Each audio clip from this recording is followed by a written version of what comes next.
This is KVUE News Daybreak. There's a tornado crossing the road right in front of us. What could have happened to these people? And my son could have been in there. Cleanup continues this morning for thousands of people impacted by those deadly twisters over the weekend. We're going to be hearing from those who are now picking up the pieces. And a deal in Washington to keep the government open.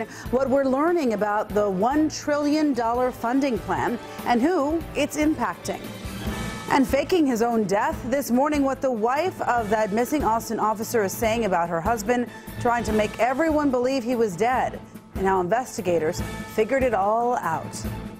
Good Monday morning to you, and thank you for watching KVUE News Daybreak at 4:30. I'm Yvonne Nava. Let's get a look at what we're tracking this work week with Storm Team meteorologist Erica Lopez. It was an eventful weekend. Yeah, eventful indeed. Lots of severe weather. The good news is that the bulk of it stayed out of our viewing area. Now we have some cooler temperatures and comfortable conditions settling in. Currently 51 degrees at ABIA and Camp Mabry. 45 is your dew point right now. So some drier conditions are in store. Temperatures across the entire viewing area. We have some 40s in place, lower 40s for Llano. It's a cool start for you guys. About 9 degrees cooler this morning than where we were yesterday. Enjoy the cooler temperatures while you can as you're heading out the door. Here's how today's going to play out as we go through the rest of our Monday. Plenty of sunshine is expected in our region, but all that sun's going to allow us to get into the upper 80s. The good news, we should stay under 90 degrees for today. Here's a look at your daytime highs across the entire viewing area. Upper 80s for the Austin metro area. Hill country, a couple of spots may get to 90, but the rest of us should stay under that 90-degree mark. I am tracking some rain shower chances in our forecast, so I'll talk about that and let you know exactly when that will arrive in the full forecast. Yvonne, back to you. This morning, families are looking to rebuild after a series of tornadoes tore through Van Zant County, which is about 60 miles east of the Dallas metro area. Governor Greg Abbott toured the damage Sunday. The storm on Saturday night killed at least 4 people and injured dozens more. Abbott says more than 5,000 buildings were impacted by at least 4 twisters, and he is considering issuing a disaster declaration. Our crews have been on the ground since the tornadoes hit Saturday night, and as you can imagine, the community is in shock. But KVUE's Jason Puckett caught up with some people who are doing the best they can in the time of need. Just 2 weeks since Easter. I found a coffee mug.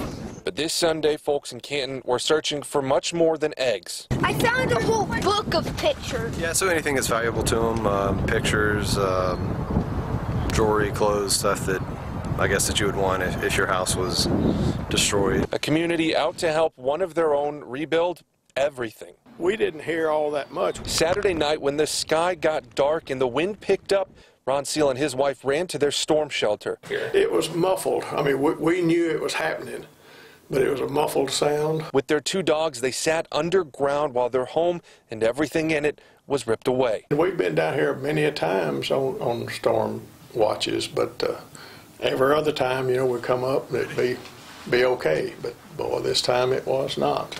You walked out of that, and this is what you saw? Yeah. Nothing.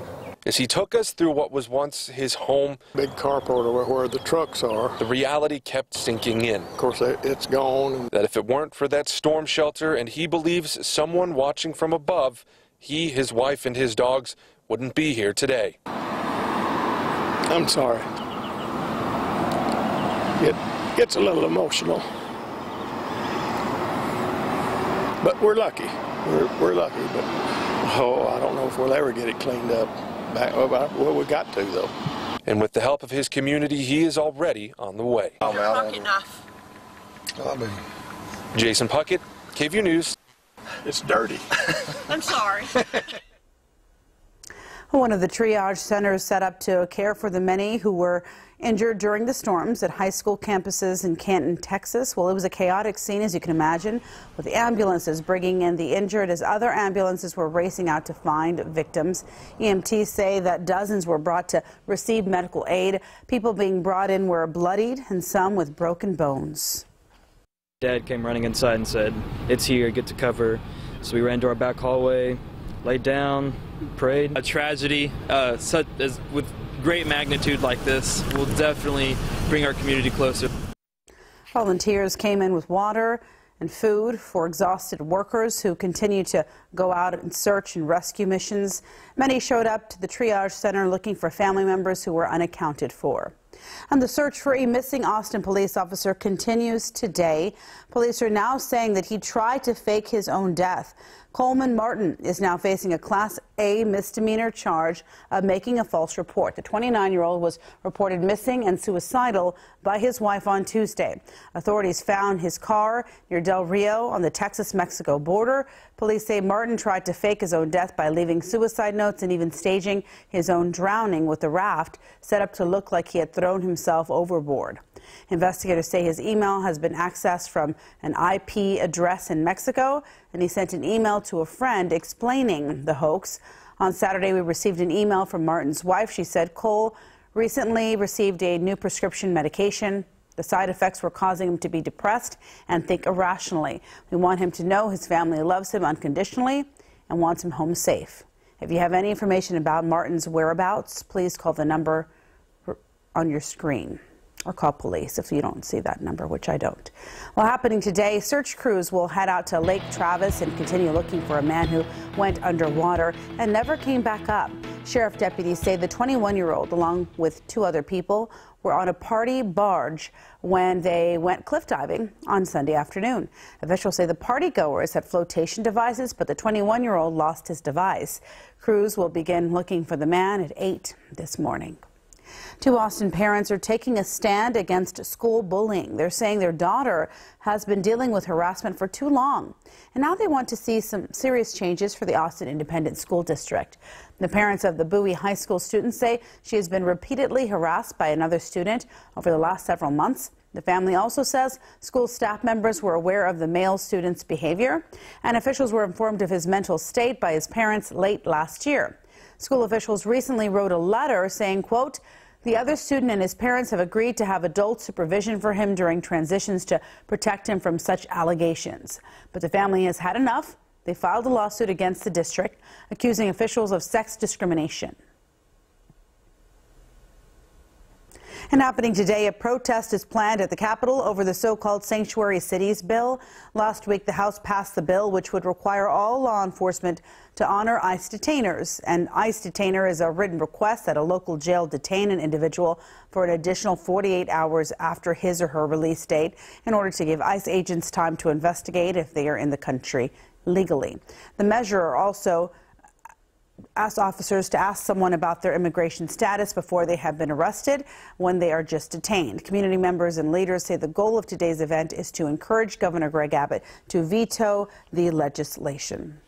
Well, today, lawmakers will return to Capitol Hill with a deal to keep the government funded through September of this year. And the deal denies money for President Donald Trump's border wall and rejects his cuts to popular domestic programs. But the deal also means President Trump will avoid the threat of a government shutdown, for now at least. But as ABC's Kenneth Moten explains, our nation's leader isn't steering clear just yet because he's now tackling an issue involving the leader of the Philippines. Overnight, a Capitol Hill deal struck. Negotiators reached an agreement on a $1 trillion plus spending bill. For the Republicans, a $15 billion increase in defense, including border security. For the Democrats, increases in National Institutes of Health funding and year-round Pell Grants for college students. Not in the deal, cuts to Planned Parenthood or sanctuary cities, and no funding for President Trump's wall on the U.S.-Mexico border.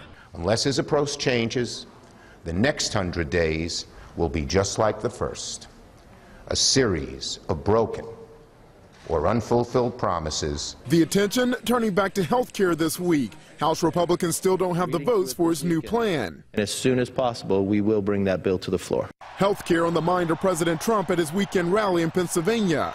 We're going to get the premiums down. We're going to get the deductibles way down. The administration now trying to downplay another controversy, the president enlisting the help of the Philippines to deal with the North Korean threat.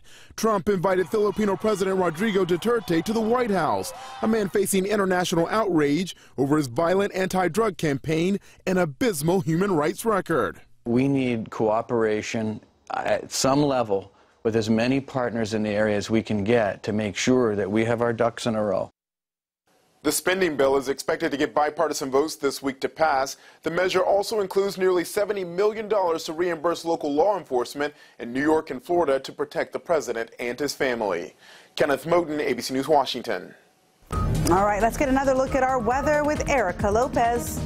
Hey there, guys. A cool start to your Monday morning. Temperatures across the entire viewing area are actually in the upper 40s, even some 50s, but we have some lower 40s for the hill country. Fredericksburg currently at 42, Blanco at 50 degrees. Central counties slightly warmer. Some lower 60s in Lago Vista, but 10 degrees cooler for the Austin metro area and at ABIA. Temperatures for the eastern counties, we have upper 40s and some lower 50 this morning, but dew points are dry. It's going to be comfortable, a cool start. Because of the dry dew points, that allowed our temperatures to cool down quite nicely. Here's how your Monday is going to play out. Lots of sun today. A light south wind could be slightly breezy this afternoon, but temperatures will stay under 90 degrees, and that's going to be the case all week long. Here's how your rush hour forecast is going to look like. A cool and dry start as you're heading to work this afternoon. It'll be warm in the mid to upper 80s, but still nice because of the comfortable dew points and low humidity out there. I am tracking our next rain shower chance. I'm going to talk about that in the full forecast. Yvonne, back to you. All right, thanks, Erica. 4:41 is your time on this Monday morning, and it is about that time of year. Those pesky mosquitoes, yeah, they're back. And with mosquitoes comes the fear of the Zika virus. But Texas is hoping to prevent the spread of the virus by providing a statewide Medicaid benefit for mosquito repellent to more Medicaid patients. So starting today, some boys and men will be able to be eligible to receive the benefit, as well as women between the ages of 10 and 55. Recipients can pick up the repellent at their pharmacy without a prescription. Summer travel season is coming up, and travelers probably aren't giving much thought on how safe their hotel is. Coming up, one family's terrifying experience that'll change your priorities when looking for lodging. And a warning for parents, more teens are admitting to using drugs. The shocking numbers we're getting in on what teenagers are turning to.